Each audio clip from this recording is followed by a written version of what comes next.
Konnichiwa भाई लोग। तो कैसे हो तुम लोग? तो भाई लोग आज हम कोड ब्रेकर के फाइनल एपिसोड यानी कि एपिसोड 13 को देखने वाले हैं। तो चलो जल्दी से आज के इस एपिसोड को शुरू करते हैं। एपिसोड का शुरुआत होता है पास्ट के एक इवेंट से। ये तब का समय है जब हितोमी ओगामी को तलवार चलाना सिखा रहा था और वो लड़ाई के समय भटक जाता है। ये सुन के ओगामी अपने पूरी ताकत से हितोमी के ऊपर हमला करता है, जिससे हितोमी का तलवार उसके हाथ से छूट जाता है और हवा में उछल जाता है। ओगामी ये देखकर समझता है कि वो जीत गया, पर ऐसा बिल्कुल भी नहीं है। हितोमी में ही अपने तलवार को पकड़ के ओगामी के ऊपर हमला करता है, जिससे ओगामी का तलवार टूट जाता है। इसके बाद हितोमी ओगामी को बोलता है कि उसको यानी कि ओगामी को अपने विरोधी के ऊपर हमला तब तक बंद करना नहीं चाहिए जब तक उसका विरोधी पूरी तरीके से हार न जाए। बाकी कोड ब्रेकर्स की तरह ओगामी और हितोमी भी बहुत ही करीब थे। इसके बाद हम फिर से प्रेजेंट टाइम में वापस आते हैं। हितोमी समझ नहीं पाता ओगामी के पास इतनी ताकत आया कहाँ से। ओगामी ने पहले ही अपना बहुत सारी ताकत को इस्तेमाल कर लिया है, इसलिए इस समय उसको लॉस्ट हो जाना चाहिए था, पर उल्टा ओगामी की ताकत बढ़ चुका है। हितोमी अब ओगामी को बोलता है कि वो उसको खत्म कर देगा। ये बोल के वो ओगामी के ऊपर पावरफुल इलेक्ट्रिक का हमला करता है, पर इतने ताकतवर हमले से भी ओगामी को कुछ भी नहीं होता। ये देख के हितोमी हैरान रह जाता है। उसे बिल्कुल भी यकीन नहीं होता कि ओगामी बच गया। साथ ही साथ कोड ब्रेकर्स भी ये देख के हैरान है कि ओगामी ने हितोमी के इस पावरफुल अटैक को सरवाइव कर लिया। यही कि ओगामी की इस नई ताकत को देख के बहुत ही खुश है। इसके बाद हितोमी ओगामी को मारने के लिए इससे भी पावरफुल एक इलेक्ट्रिक बॉल क्रिएट करता है। तभी कोड ब्रेकर समझ जाता है कि ओगामी के जान खतरे में है। साकुरा हितोमी को रोकने की कोशिश करती है, पर हितोमी नहीं मानता। वो अपने पावरफुल इलेक्ट्रिक बॉल को ओगामी के ऊपर शूट कर देता है। ओजी और टोकी इन दोनों की मदद करता है। ओजी साकुरा को वहाँ से हटा देती है और टोकी उस इलेक्ट्रिक बॉल के सामने एक मिट्टी का दीवार क्रिएट कर देता है और टोकी ओगामी को हटने के लिए बोलता है, और ओगामी टोकी का एक भी बात नहीं सुनता। हितोमी का ये इलेक्ट्रिक बॉल इतना ज्यादा ताकतवर था कि वो दीवार भी उसको ज्यादा देर के लिए रोक नहीं पाया। यूकी भी अपना साउंड एबिलिटी से उस इलेक्ट्रिक बॉल को खत्म करने की कोशिश करता है, पर वो नाकाम रहता है। वो इलेक्ट्रिक बॉल सीधा ओगामी की तरफ ही बढ़ रहा था। अभी ओगामी अपना फायर का इस्तेमाल करता है और उसका आग उस इलेक्ट्रिक बॉल की ताकत को सोख लेता है। किसी को यकीन नहीं होता कि हितोमी का ये पावरफुल इलेक्ट्रिक बॉल ओगामी की ताकत के आगे हार गया, पर इधर हितोमी अभी भी हार नहीं मानना चाहता और वो अपना इलेक्ट्रिक अटैक उस स्टार की तरफ छोड़ देता है। और इधर ओगामी भी हितोमी को रोकने के लिए अपने फायर को इस्तेमाल करने लगता है और ओगामी का ये फायर हितोमी के हमले को पूरी तरीके से सोख लेता है और फिर यही फायर हितोमी को अपने चपेट में ले लेता है और ये फायर हितोमी को जला देता है। ओगामी के इस हमले से चारों तरफ धुआं ही धुआं हो जाता है। धुआं हटने के बाद हम देखते हैं हितोमी अभी भी जिंदा है, पर वो ओगामी के इस हमले की वजह से बेहोश हो जाता है।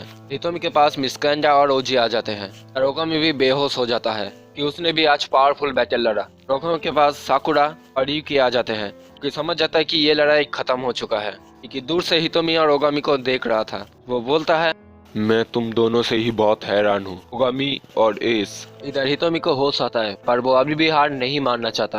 वो फिर से उठने की कोशिश करता है। मिस कैंडा उसको ऐसा करने से मना तो करती है, पर हितोमी नहीं मानता।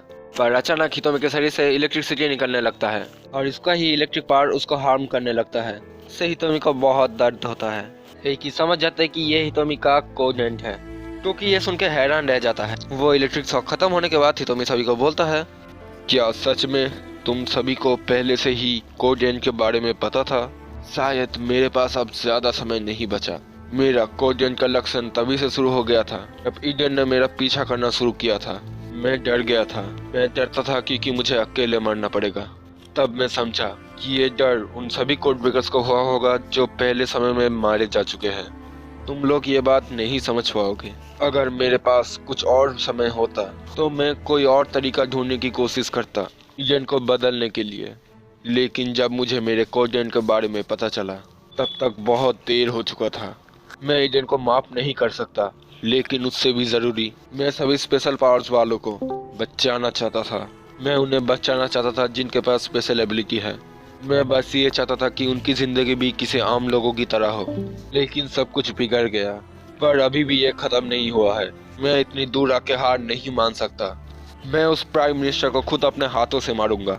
ये बोल के हितोमी प्राइम मिनिस्टर को मारने जाता है, पर टोकी हितोमी के रास्ते में आ जाता है और उसको ऐसा करने के लिए मना करता है, पर हितोमी टोकी के बात नहीं मानता। तभी ओगामी आके हितोमी के मुंह पे जोरदार मुक्का मारता है और वो हितोमी को मारने लगता है। कि हितोमी किसी की बात नहीं मान रहा था। मैं कोई 01 हूँ ओगामी, अगर मैं नहीं करूँगा तो ये कौन करेगा? भले ही तुम्हें इसके लिए कितने मासूम लोगों को मारना पड़े, रीजन से रिवेंज लेने के लिए और स्पेशल पावर्स वालों को बचाने के लिए तुमने बहुत सारे लोगों की बलि चढ़ा दी। तुम जुर्म करने वालों से नफरत करते थे हितोमी, और आज तुम वही कर रहे हो। तुम पहले दूसरों की जिंदगी बचाने के लिए सबसे आगे रहते थे हितोमी, तुम क्यों ऐसा बन गए? तुम खुद से ये सब कैसे कर सकते हो? क्योंकि मैं हूँ कोड 01, अगर मैं नहीं करूँगा तो और कौन करेगा? उसने ये सब कुछ अपने ऊपर ले लिया, जबकि उसने तो ये सब कुछ कोड ब्रेकर्स और स्पेशल पावर्स वालों को बचाने के लिए किया था। तभी हितोमी का कोड एंड फिर से शुरू हो जाता है। हितोमी के पावर की वजह से ओगामी पीछे चला आता है। हितोमी अब मन ही मन बोलता है, ईजन बस मुझ पर ही या फिर कांजा पर ही नजर नहीं रख रहा था, उनकी नजर तुम सभी पर था। अगर मैं ये तुम लोगों को पहले बताता तो तुम लोग मुसीबत में पड़ जाते। सिर्फ प्लान बर्बाद होने से ज्यादा लगता है कि अगर मैं तुम लोगों से बात करता तो इसकी वजह से तुम सभी को ईडन से सजा मिलता, और मेरी वजह से तुम सभी को सजा मिले, ये मैं कभी भी बर्दाश्त नहीं कर सकता। क्या ये सही होता अगर मैं तुम सभी को फंसा देता? पर मुझे तुम लोगों से मिलना चाहिए था। तभी सभी लोग हितोमी के पास आ जाते हैं। हितोमी अब बोलता है, यूकी तुम वो पहले बंदे हो जिसने मुझ पर चिल्लाया था, इसलिए तुम कोड 03 हो। टोकी कांजा को बचाने के लिए शुक्रिया, और तुम सही थे, मुझे ये सब नहीं करना चाहिए था। कांजा मुझे माफ कर देना। ओजी तुमने यूकी से लड़ाई की और तुम बिना चोट खाए वापस आ गए। सच में ये देख के मैं बहुत खुश हुआ कि तुम्हें चोट नहीं लगी, लेकिन वो बच्चे नहीं मिले, ये बुरा हुआ। चिंता मत करो ओजी, मैं तुम पर कोई भी इल्जाम नहीं लगाने वाला। हिकी मैंने तुम पर हमेशा से भरोसा किया है। कुछ समय पहले तुम अजीब हरकतें कर रहे थे, उसको देख के मुझे थोड़ा शक तो हुआ था, पर मुझे तुम पर भरोसा था। अगर मैंने तुम पर अच्छे से नजर रखा होता तो शायद मेरा प्लान बर्बाद नहीं होता। तुमने मुझे सच में हरा दिया, पर हिकी मैंने तुम पर हमेशा से ही भरोसा किया है। अभी तो मैं मन ही मन बोलता है, अगर मैं तुम लोगों से और भी पहले मिल पाता तो मैं और कोई अच्छा रास्ता ढूंढ लेता, पर अब बहुत देर हो चुका है। अभी तो मैं ओगामी को बोलता है, ओगामी तुम्हारी ताकत ने तो सच में मुझे हैरान ही कर दिया था, लेकिन तुमने अभी भी अपना काम खत्म नहीं किया है। मैंने बोला था कि तुम अपने विरोधी पर बहुत ही दया दिखाते हो, और मैंने ये भी बोला था कि एक लड़ाई तब तक खत्म नहीं होता तब तक तुम्हारा विरोधी पूरी तरीके से हार ना जाए। तुम अपने विरोधी पर बहुत ही दयालु हो ओगामी। तुमने ये सब क्यों किया हितोमी? तुम्हें क्या लगता है कि तुम क्या कर रहे हो? क्यों तुम हम लोगों को इस लायक नहीं समझते थे हितोमी? तुमने हमें पहले ये सब क्यों नहीं बताया? और तुम्हें मुझसे क्यों हारना था? तुम कोड 01 हो हितोमी, सबसे ताकतवर कोड ब्रेकर। कोड दिन की तरफ जाना और इस तरह मरने से सोचना, तुम इंसाफ का रक्षा करने वाले कोड ब्रेकर थे। अगर तुम मर गए हितोमी तो ऐसा नहीं बन सकता है ना? ऐसा लग रहा है हितोमी कि तुम बिना कोई अच्छा काम किए ही मर रहे हो। तुम सही हो, मैं भी इसे आखिरी तक देखना चाहता था, लेकिन ऐसा लगता है कि ये शरीर ये सब ज्यादा देर तक संभाल नहीं पाएगा। ओगामी तुम हमेशा अपने आप को न्याय का रक्षा करने वाला कोड ब्रेकर बुला सकते हो। तुम टोकी, ओजी, यूकी और हेइकी भी, तुम लोग सभी न्याय का रक्षा करने वाला कोड ब्रेकर हो, और तुम सब इन सब से बाहर आकर मजे करो, वो करो जो तुम्हारी इच्छा हो। इन सब से तुम्हारे अकेलेपन की जिंदगी खत्म होगा, तुम सभी को अकेलेपन में मरना नहीं पड़ेगा। ये नामुमकिन है हितोमी, इतने कम धमाकों से लोग बहुत जल्दी इस हादसे को भूल जाएंगे। अगर ये लोग सामने भी आ गए तो लोग इनसे डरेंगे क्योंकि इनके पास स्पेशल एबिलिटीज है। तुम सभी कोड ब्रेकर्स ने अच्छा काम किया, ये सब कुछ खत्म हुआ। आप इतना कठोर कैसे हो सकते हो? आपने उनकी बात क्यों नहीं सुनी? हितोमी तो बस आपसे बात करना चाहता था ना, वो बस सभी को खुश देखना चाहता था। तुम्हारे लिए ये कहना आसान है बच्ची, और आखिर में मैं किसी कोड ब्रेकर की बात क्यों सुनूं? पर आप ही ने तो हितोमी को कोड ब्रेकर बनाया था ना? हाँ ये बात सच है, पर इस बात का मुझे बहुत अफसोस है। किसको पता था कि ये एक टेररिस्ट बन जाएगा, जो अगली बार सोच समझ के कोड ब्रेकर्स को चुनना पड़ेगा। ये सुन के हितोमी को गुस्सा आ जाता है और वो प्राइम मिनिस्टर को मारने जाता है, पर सभी कोड ब्रेकर्स हितोमी को रोक लेता है।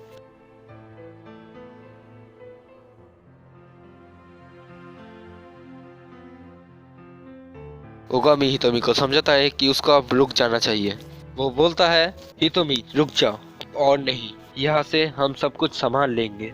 अपने अंदर और बुराई मत आने दो हितोमी, हम सब तुम्हें ऐसे बुरे बनते हुए नहीं देख सकते। प्लीज रुक जाओ, हम सब कुछ संभाल लेंगे हितोमी। मैं कभी भी नहीं भूलूंगा जो कुछ भी तुमने मुझे सिखाया है। तो मैं आखिरकार ओगामी की बात को सुन के रुक जाता है। ठीक है ओगामी, अब तुम काफी बड़े हो चुके हो। तुम बड़े कब हो गए मुझे पता ही नहीं चला। अब मैं ठीक हूँ ओगामी। ये बोल के हितोमी गिरने लगता है, पर ओगामी उसको पकड़ लेता है और अचानक एक इलेक्ट्रिक बर्ड हितोमी के शरीर से निकल जाता है और हितोमी मारा जाता है। तुमने अपना काम बखूबी निभाया एस, तुम्हारा बहुत बहुत शुक्रिया। प्राइम मिनिस्टर को छोड़कर सभी को यहाँ पे अफसोस होता है कि हितोमी मारा गया है। उनका वो पुराना साथी जो कि उनसे बहुत प्यार करता था, उसने आखिरकार इस दुनिया को अलविदा कह दिया। वो आखिरकार मारा गया। प्राइम मिनिस्टर का बात सुनकर टोकी को गुस्सा आ जाता है और वो प्राइम मिनिस्टर को एक जोरदार मुक्का मारता है। हितोमी का बेजान शरीर जमीन पर पड़ा हुआ है और उसके बेजान शरीर के पास मिस कैंडा, साकुरा, ओजी और यूकी है। ओगामी बोलता है, हितोमी ने बहुत से लोगों को मारा है, उसके साथ वही हुआ जो होना चाहिए था। ये तुम क्या बोल रहे हो गमी? उसने ये सब कुछ खुद के लिए नहीं किया था और उसके पास और कोई रास्ता भी नहीं था। अब बस करो, ये सब बोलने से कोई फायदा नहीं होने वाला। वो मारा जा चुका है और वो वापस नहीं आने वाला। ये बोल के ओगामी वहाँ से चला जाता है। टाइटार को पुलिस ने घेर लिया है। फिर बाहर लोग बातें करते हैं कि जिस पागल आदमी ने हेड में बॉम्ब लगाया था वो मारा जा चुका है। इस बात से ये लोग बहुत ही खुश हैं क्योंकि ये सब लोग हितोमी को पागल समझ रहे थे। क्योंकि इनकी बात को सुनता है पर वो कोई भी जवाब नहीं देता, वो बस वहाँ से चला जाता है। इसके बाद हम हेकी और प्राइम मिनिस्टर को देखते हैं। वो लोग एक गाड़ी में बैठे हुए हैं। प्राइम मिनिस्टर हेकी से बहुत ही खुश है क्योंकि उसी के प्लान की वजह से हितोमी हार गया और आखिर में वो मारा गया। प्राइम मिनिस्टर ये भी बताता है कि ओगामी के पूरी ताकत को लाने के पीछे हेकी का ही प्लान था, क्योंकि हेकी ने जानबूझ के हितोमी से ओगामी को लड़ने दिया कि ओगामी अपने पूरी ताकत को रिलीज कर पाए। प्राइम मिनिस्टर हेकी को ये भी बोलता है कि ओगामी का नई ताकत शायद अब सेकी को हरा पाएगा। तभी हम मीकीना को देखते हैं जो कि एक कमरे में आया है। उसी कमरे के अंदर हम और दो बंदों को देखते हैं। इनको पता चल चुका है कि हितोमी मारा जा चुका है। तभी हम खिड़की के पास बैठे हुए इस आदमी को देखते हैं। हेकी इधर प्राइम मिनिस्टर को बोलता है कि ओगामी का ताकत पहले से बढ़ तो चुका है, पर उसको नहीं पता कि ओगामी इसको ठीक से कंट्रोल कर पाएगा कि नहीं। तभी प्राइम मिनिस्टर ये भी बोलता है कि उनके पास अब रेयर ब्लड भी है, यानी कि का मतलब साकुरा से है। प्राइम मिनिस्टर के हिसाब से उनका प्लान सही जा रहा है। ये सब कुछ ओगामी और साकुरा के मिलने की वजह से है। प्राइम मिनिस्टर इस बात से बहुत खुश है कि ओगामी की असली ताकत बाहर आ ही गया, क्योंकि अब प्राइम मिनिस्टर के पास सेकी को खत्म करने का एक मोहरा है, यानी कि उनका मतलब ओगामी से है। प्राइम मिनिस्टर इधर खुश है कि हेकी ने ओगामी के हाथ से उसको बचा लिया और वो ये भी बोलते हैं कि उसको नुकसान पहुंचाना उतना आसान नहीं है। पर तभी प्राइम मिनिस्टर के बॉडी से करंट निकलने लगता है। इससे उनको बहुत दर्द होता है और उनके मुंह से खून निकलने लगता है। ये देख के हेकी समझ जाते कि ये हितोमी का काम है और वो इस बात से खुश होता है। पर इस हमले से प्राइम मिनिस्टर मरते नहीं। तभी हम साकुरा को देखते हैं। वो अपने परिवार के पास वापस जा चुकी है। अगले दिन साकुरा फिर से स्कूल जाने लगती है, पर इस बारी ओगामी उसका इंतजार नहीं कर रहा होता। तभी साकुरा के पास यूकी आ जाता है। वो बोलता है कि ओगामी यहाँ से चला गया है और वो बस साकुरा को गुड बाय बोलने आया है। यूकी साकुरा को ये भी बोलता है कि जब भी साकुरा को मदद की जरूरत हो तब वो उसको बस एक बार कॉल कर दे। ये बोल के यूकी भी वहाँ से चला जाता है। इसके बाद साकुरा ओजी से मिलती है। ओजी बोलती है कि उन सभी का मिशन था हितोमी को रोकना और उनका मिशन अब कंप्लीट हो चुका है। इसकी वजह से सभी कोड ब्रेकर्स अपने अगले मिशन के लिए जा रहे हैं। ओजी साकुरा को शुक्रिया भी बोलती है क्योंकि साकुरा ने उनकी काफी मदद की और ओजी को साकुरा के मॉम का खाना बहुत ही पसंद आया। ये सुनकर साकुरा स्माइल करती है। ओजी बोलती है कि साकुरा का स्माइल बहुत ही प्यारी है और उसे हमेशा मुस्कुराते रहना चाहिए। तभी साकुरा भी बोलती है कि ओजी का स्माइल भी बहुत ही प्यारी है। ये सुन के ओजी को शर्म आ जाता है और वो साकुरा का गुड बाय बोल के वहाँ से चली जाती है। साकुरा बस स्टैंड पे बैठी हुई है। वो अपने पपी को बोलती है कि वो उन सभी को कभी भी नहीं भूलेगा। तभी वहाँ पे टोकी आ जाता है और वो दोनों बस पे बैठकर बातें करने लगता है। टोकी साकुरा को बोलता है कि सभी कोड ब्रेकर्स अगले मिशन के लिए जा चुके हैं। फिर साकुरा पूछती है कि वो कब जाएगा और टोकी फिर से साकुरा के बेस्ट को पकड़ लेता है। वो बोलता है कि वो साकुरा के साथ मजे करेगा। ये सुन के साकुरा फिर से टोकी के ऊपर एक जोरदार किक मारता है, जिसके बाद टोकी बोलता है कि वो साकुरा को हितोमी के बारे में बताने आया है। वो बोलता है कि ओगामी मिस कैंडे के साथ अपने अगले मिशन के लिए जा चुका है। बात से साकुरा को बहुत अफसोस होता है कि ओगामी ने उसको गुड बाय नहीं बोला। तभी साकुरा बस से उसी जगह को देखता है जहाँ पे पहली बार उसने ओगामी को देखा था। तो फिर से बस को रोकती है और उतर के उसी पार्क में जाने लगती है और आखिरकार टोकी भी साकुरा को अलविदा बोलता है। साकुरा दौड़ते दौड़ते उस पार्क पे पहुंचती है और वो देखते है कि चारों तरफ बच्चे फूलों से खेल रहे थे। उस पार्क में चारों तरफ खुशियाँ थी। एपिसोड की एंडिंग में हम देखते हैं कि साकुरा ने फिर से अपने डेली लाइफ को कंटिन्यू करना चालू कर दिया है। साकुरा बोलती है, भले ही कोड ब्रेकर्स है, ये सभी को पता नहीं है, पर मुझे ये बात याद है और हमेशा याद रहेगा। मैं तुम लोगों को कभी भी नहीं भूलूंगी। तुम लोग अकेले नहीं हो, हम सब तुम्हारे साथ है। टोकी, यूकी, हेकी सेनपाई, मिस कैंडा और ओगामी, तुम भी, और हितोमी भी मौजूद है। तुम में से कोई भी अकेला नहीं है। इसके बाद हम ओगामी को देखते हैं। ओगामी और मिस कांजा एक एयरपोर्ट पे है, जहाँ पे ओगामी रोकने आया है एक स्पेशल पावर वाले बंदे को। ओगामी बोलता है, आँख के बदले आँख, दांत के बदले दांत, बुराई के लिए बुराई। ये बोल के वो उस बंदे के ऊपर हमला करता है और कोड ब्रेकर का ये आखिरी एपिसोड यहीं पे खत्म हो जाता है।